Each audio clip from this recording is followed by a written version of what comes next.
And so whatever my mom did, I don't know if she threatened him or what. He said that she did. Yeah, he was just a different man. Wait, he said? Did he say that? He said, I'm scared for my life. Doug might come after me. And then he said, which we were kind of like, is he just saying things? This is a weird thing to say. Wow. And then he said, if there's any drama, I'm just going to resign. Yeah. And ever since that point, he's basically been doing whatever my mom says. Tom Calender has responded. In a leaked statement now circulating online, the Daystar board member is denying everything. He says the claim that Joni Lamb told him to give Jonathan leadership of Daystar is, his words, completely false and made up. He goes further. He says Joni told him and the entire board the opposite, that Jonathan was never to have a leadership role at Daystar, and he accuses Jonathan of rejecting reconciliation efforts his mother made. That is a serious counterclaim, and we are going to treat it seriously. But here is what makes this particular denial so difficult to simply accept at face value. This is not the first time Tom Calender has been accused of saying one thing privately and something completely different publicly. There is a pattern here. It is documented. And today we are going to walk through all of it. The leaked denial, the prior flip, the recorded board meeting, and what the full timeline actually tells us. Before we analyze anything, I want to read you Tom Calender's statement in full, exactly as it was written. This was sent to Jonathan Lamb directly and has since been made public.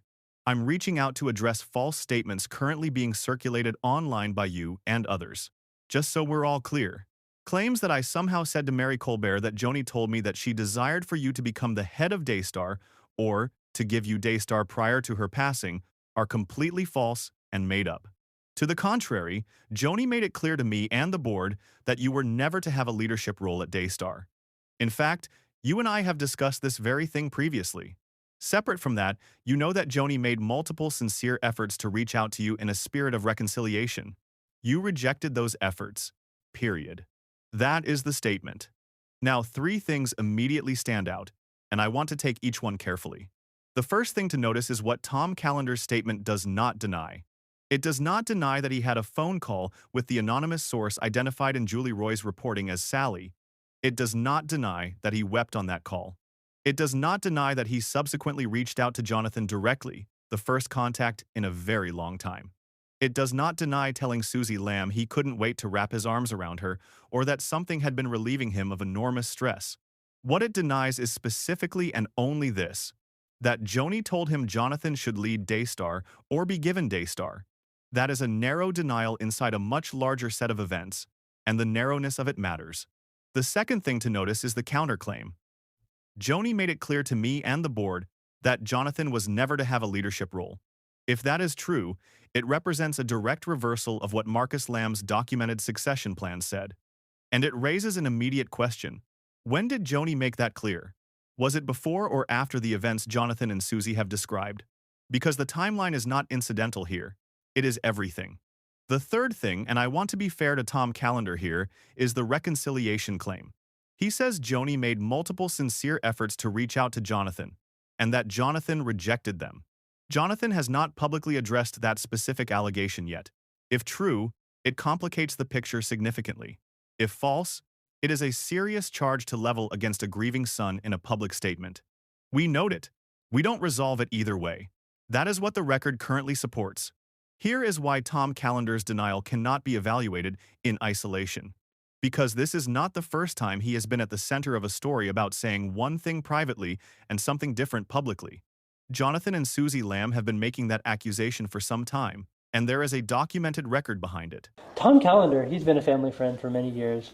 Whenever we had that infamous Jimmy Evans meeting, July 11th, 2023, Susie and I were searching and scrambling, what do we do?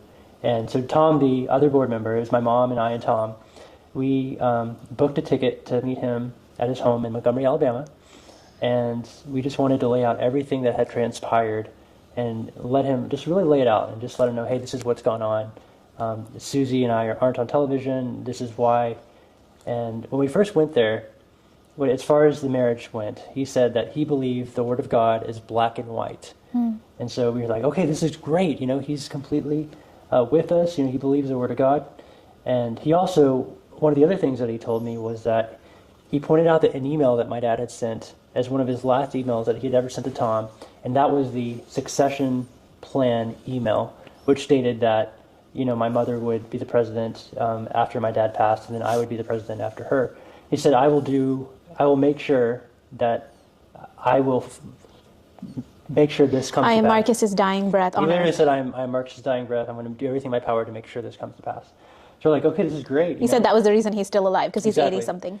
So we spent all day with him. We laid out everything. We went through some emails and some of the points in the meeting.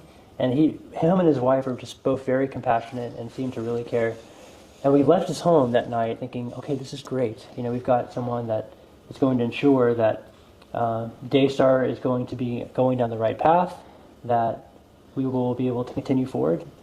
But then the next morning, it's like everything changed. He told us that he needed to meet with us, and I still remember that breakfast meeting that we had. I couldn't even eat because I was just so sickened. He had completely done a 180-degree flip, and he told us that we had to accept the marriage, and if we can't accept the marriage, we would have to leave. And this is of Joni and Doug. Right. Well, he got a call that night after, so we spent the day with him, and him and his wife are very, very loving. They reaffirmed all our biblical beliefs. They said all the red flags they saw. Again, we're not thinking about the succession plan. We're not thinking about the future of Daystar. All we went there was because the board was Joni, Jonathan, and Tom. And Joni obviously had just fired me and threatened Jonathan's job. The only other member was Tom. So we go to meet with Tom because a lot of friends advised us, he's the other board member. He needs to know the truth. So we sit down with him, talk about the Bible. He teaches people at his church the Word of God. And it was a really anointed time. We were like, okay, we're of one mind and one spirit. And so everything was wonderful until he got a call that night. He told us the next morning he got a call from Joni that night, and that he said he completely changed. And now he said, you know what? The Word of God actually is not black and white. There's many different ways to interpret things, and you need to have an open mind to interpret things different ways. Immediately, red flag. And I was like, I check out, peace out. I'm good. Thank God I'm fired. I'm good. And it was a long struggle for Jonathan, though. He kept hoping. I mean, you can talk about your part, but for me, I was done. Well, we were just completely shocked that someone could flip 180 degrees just from overnight. And so whatever my mom did, I don't know if she threatened him or what. He said that she did. Yeah, he was just a different man. Wait, did he say that? He said, I'm scared for my life. Doug might come after me. After Marcus Lamb died in 2021, Joni Lamb married Doug Weiss, a marriage that happened relatively quickly, and that raised significant concerns among people close to the family and the network. Jonathan and Susie were among those who raised objections. They have described on-air reluctance to read supportive viewer comments about the marriage, private concerns raised internally, and what they say was retaliation removal from programming, job pressure, and demands to sign NDAs. Tom Calender, according to Jonathan and Susie's accounts in interviews, shared their concerns about the marriage. They describe him as someone who, at one point, was not on board with what was happening. And then, they say, something changed. They allege that after Joni spoke with Tom, he reversed his position completely, that he went from sharing concerns about the marriage to supporting it, and that this shift came under pressure. Secondly, according to Jonathan and Susie, there was an earlier succession plan, one that named Jonathan as the successor to Daystar's leadership. This is consistent with what Marcus Lamb's will outlined. In November 2023, a board meeting took place, and it was recorded. In that meeting, Tom Calender stated that he had not signed the succession plan and that it was not in effect. That is a documented reversal on record of what Jonathan says the succession picture was supposed to look like. And Jonathan and Susie's position is that this shift, like the shift on the marriage, did not happen organically. They allege it happened because Joni pressured Tom to sideline Jonathan from leadership. If that account is accurate, then what Tom Calender's leaked statement calls Joni's clear direction to the board that Jonathan was never to have a leadership role was not simply Joni expressing her long-held wish. It was the result of a pressure campaign on a board member who had previously held a different position. That is a very different thing. Now, I want to be clear. These are Jonathan and Susie's characterizations. Tom Calender has not confirmed them in these terms. But they are not unsubstantiated allegations floating in the air. They come from recorded interviews, they are consistent across multiple retellings, and they are part of what we have been documenting. Now, I want to stop and do something that accountability journalism requires, even when it's uncomfortable. There are two possible frameworks for understanding Tom Calender's behavior across this story. The first is the framework Jonathan and Susie are operating in. That Tom is a man who has been pressured, flipped, and is now protecting himself and the institution by denying what he said privately. That the weeping phone call happened. That Joni's words to him were what Mary Colbert described. And that what changed between that phone call and his denial was a conversation with Jonathan's sisters. The second framework is Tom Calender's. That the phone call with Mary Colbert was misunderstood or misrepresented. That he never said what she claims he said. That Joni's actual, consistent position was that Jonathan had no place in Daystar's leadership, and that Jonathan has spent months building a narrative around a foundation that does not exist. I cannot tell you with certainty which of those is true. No one outside the room where Joni and Tom met can tell you that. What I can tell you is this: the corroboration around Mary Colbert's account, Tom reaching out to Jonathan, the warm call with Susie, the reference to stress being lifted, the confirmation of the meeting with Joni in her final weeks is not nothing. It does not prove what Joni said, but it does make a clean, simple denial difficult to accept without question. And the prior pattern, the reported reversal on the marriage, the November 2023 board meeting provides documented context for why the people closest to this story do not find Tom Calender's denial credible. Tom Calender's leaked denial is now part of the public record. So is Mary Colbert's testimony. So is the November 2023 board meeting.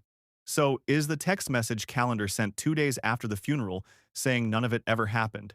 So is Jonathan Lamb's statement saying both his parents pointed in the same direction. All of it is in the record now. What happens at Daystar next, whether the board responds, whether Jonathan pursues this further, whether Tom Calender says anything more publicly, will tell us a great deal about what kind of institution Daystar Television Network actually is. And we will continue covering it. If you're new here, subscribe. This channel covers accountability in Christian ministry, and we don't editorialize beyond what the record supports.